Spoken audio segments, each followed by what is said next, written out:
La vie, c'est pas que des chiffres et que de l'argent. Il y a aussi voilà, l'accès au bonheur, l'accès à la bonne santé. C'est un droit fondamental, inaliénable en fait. Donc, et donc ça devient un sujet politique. Et là où moi j'ai senti la pression politique s'abattre sur moi, en tant que scientifique, c'est quand on se met à travailler sur des composés où il y a des enjeux forts financiers. Donc, je parle là surtout des pesticides, mais j'ai d'autres collègues quand ils ont bossé sur l'amiante ou quand ils ont bossé sur quand ils bossent sur les PFAS, donc ces polluants éternels, il y a des enjeux financiers très forts d'une part, et puis il y a une remise en question de nos choix sociétaux, de comment on se nourrit, comment on produit, comment on consomme, le canapé, avec quoi je le traite pour pas qu'il prenne feu. Enfin, il y a tout ça qui engendre un fort bouleversement.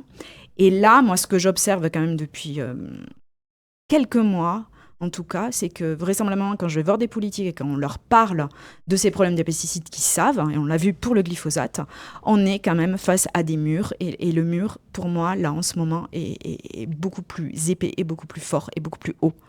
Parce que la transition qu'on appelle de changement agricole, la transition agroécologique, en tout cas, elle a l'air freinée sur de nombreux paramètres.